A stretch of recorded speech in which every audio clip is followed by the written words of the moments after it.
सभी विद्यार्थियों को नमस्कार। क्षेत्रफल के इम्पोर्टेंट क्वेश्चन मैं आपको करवा रहा हूँ, ध्यान से समझना। बहुत इम्पोर्टेंट क्वेश्चन है आपके एग्ज़ाम के लिए। पहला क्वेश्चन है कि एक त्रिभुज की प्रत्येक भुजा की लंबाई 12 सेमी है, समबाहु त्रिभुज है, और इस त्रिभुज की भुजाओं के मध्य बिंदु को मिलाकर एक त्रिभुज बनाया गया, और इस प्रकार से बने त्रिभुज की भुजाओं को मिलाकर एक और त्रिभुज बनाया गया। यह प्रक्रिया अनंत तक जारी रखा जाता है।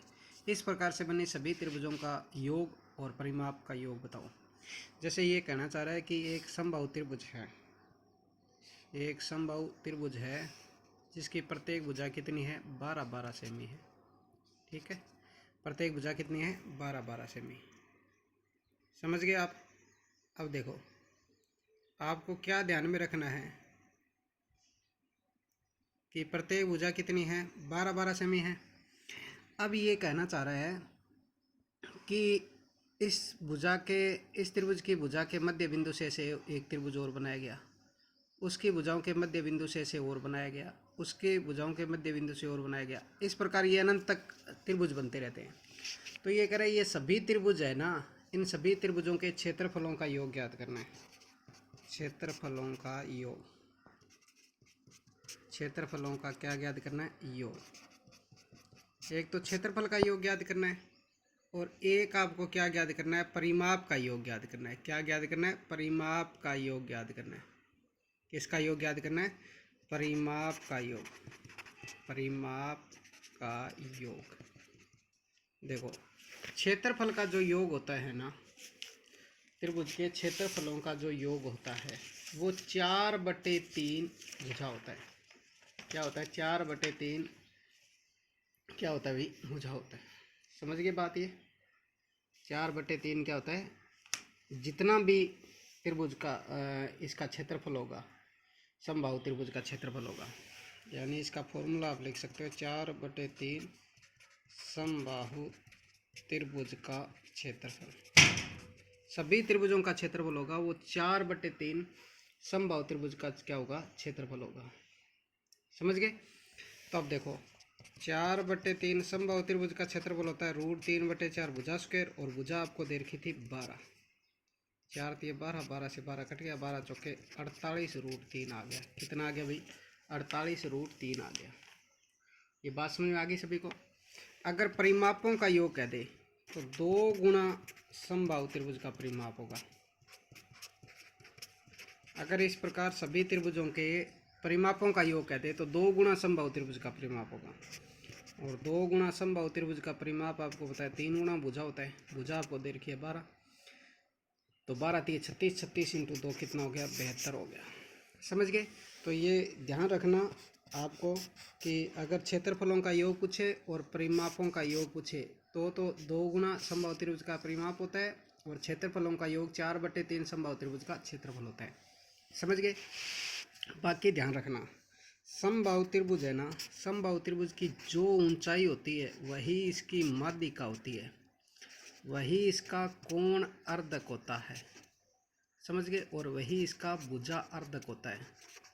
ठीक है, तो ये ध्यान रखना, समबाहु त्रिभुज की जो ऊंचाई होती है वही माध्यिका, वही कोण अर्धक, वही भुजा अर्धक होती है, और इसका फॉर्मूला होता है √3/2 गुना भुजा। ठीक है, √3/2 गुना भुजा, यही समबाहु त्रिभुज की ऊंचाई का फॉर्मूला है, यही समबाहु त्रिभुज की माध्यिका का है, यही कोण अर्धक का, यही भुजा के लंब अर्धक का। समझ गए बात ये। ठीक है, और समबाहु त्रिभुज की ऊंचाई होती है ना, ये इसके लंबिक दूरियों के योग के बराबर होती है। लंबिक दूरियों का योग, समबाहु त्रिभुज की ऊंचाई होती है वो इसके लंबिक दूरियों के योग के बराबर होती है, ध्यान रखना। ठीक है, तो ये समबाहु त्रिभुज का क्वेश्चन था, इम्पोर्टेंट क्वेश्चन है आपके एग्जाम के लिए, जिसका आंसर मैंने आपको बता दिया। ठीक है, अब देखो, अगर एक समकोण त्रिभुज है, ये कह रहा है एक समकोण त्रिभुज में समकोण बनाने वाली भुजाओं की लंबाई, एक की लंबाई 8 मीटर है, एक की कितनी है, 6, 8, 6, और ये कर्ण आ गया 10 पाइथागोरस प्रमेय से। ये कह रहे हैं इसके अंदर सबसे बड़ा अगर वर्ग बना दे, सबसे बड़ा अगर वर्ग बना दे, ऐसे सबसे बड़ा वर्ग है तो उस वर्ग की भुजा क्या होगी। तो ध्यान रखना समकोण त्रिभुज में, समकोण त्रिभुज में, समकोण त्रिभुज में बनने वाले सबसे बड़े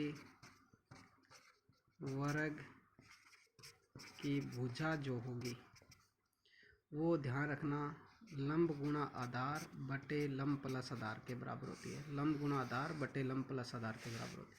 यानी समकोण त्रिभुज में बनने वाले सबसे बड़े वर्ग की भुजा ज्ञात करनी है तो लंब और आधार का गुणा कर लो और लंब और आधार को जोड़ के बटे में लिख दो।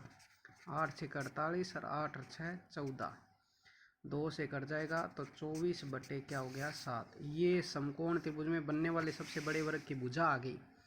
क्षेत्रफल ज्ञात करना है तो वर्ग का क्षेत्रफल भुजा स्क्वायर होता है, 24 बटे 7 की स्क्वायर कर दो, 576 बटे 49 हो जाएगा।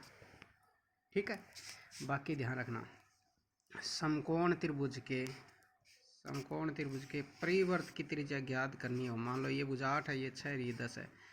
परिवर्त की त्रिज्या ज्ञात करनी है। समकोण त्रिभुज के परिवर्त की त्रिज्या वो कर्ण की आधी होती है, कर्ण की आधी होती है, 10 बटे 2 यानी 5 होगी। ठीक है, और ये परिवर्त की त्रिज्या होती है ना, यही समकोण त्रिभुज की माध्यिका होती है। अगर माध्यिका पूछे तो भी ऐसे ही करना है। समकोण त्रिभुज में माध्यिका पूछे तो भी यही करना है आपको। ठीक है, समकोण त्रिभुज के अंतःवर्त की त्रिज्या पूछे, समकोण त्रिभुज के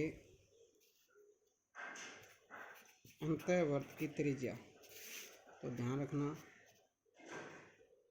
लंब प्लस आधार माइनस कर्ण बटे 2 होती है। 8 6 लंब आधार और कर्ण घटा दो, बटे में 2 का भाग दो। 8 से 14, 14 में 10 के 4, 14 में 10 के 4, 4 बटे 2 यानी 2 सेमी होगी। ठीक है, तो अंतःवर्त की त्रिज्या का ये फॉर्मूला होता है समकोण त्रिभुज के। परिवर्त की त्रिज्या का कर्ण बटे 2 यानी माध्यिका और परिवर्त की त्रिज्या एक ही होती है। वीडियो कैसे लग रहे हैं आपको ज़रूर बताना, कमेंट ज़रूर किया करो, और जो जिस टॉपिक के आपको वीडियो चाहिए या इम्पोर्टेंट क्वेश्चन चाहिए उस टॉपिक का नाम भी लिख दिया करो।